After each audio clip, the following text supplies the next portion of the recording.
Good morning. Two members of the Federal Open Markets Committee appointed by President Trump voted against what the Fed did Wednesday, leaving baseline interest rates as they are. It's despite strong, often insulting pressure from Trump. It was a week ago he went to see the renovation work at the Fed complex where he and Chairman Jerome Powell bickered. After the Wednesday meeting, Powell announcing the concern about inflation has changed since Trump took office. Although the underlying composition of price changes has shifted. Services inflation has continued to ease, while increased tariffs are pushing up prices in some categories of goods. Near-term measures of inflation expectations have moved up on balance over the course of this year on news about tariffs. In other words, tariffs remain the biggest threat to keep inflation above the 2% level the Fed wants.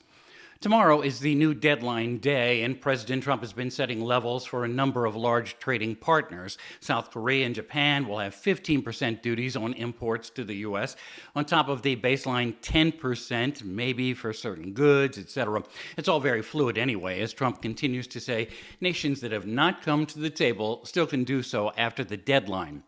He's singled out Canada today for insult since Mark Carney's government is planning on recognizing a Palestinian state at the UN General Assembly in September.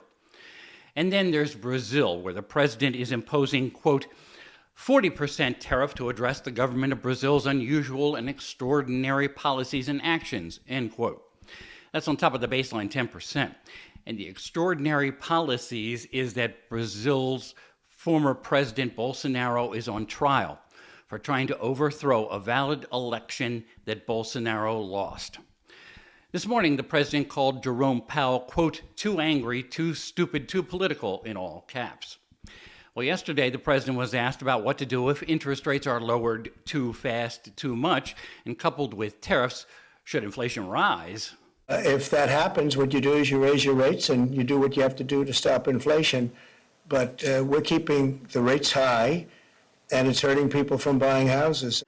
At his after-meeting news conference, though, Powell threw a bit of cold water on the idea of a minimal rate cut in September, which sent stocks down just a bit. With ear on the White House, I'm Bob Costantini.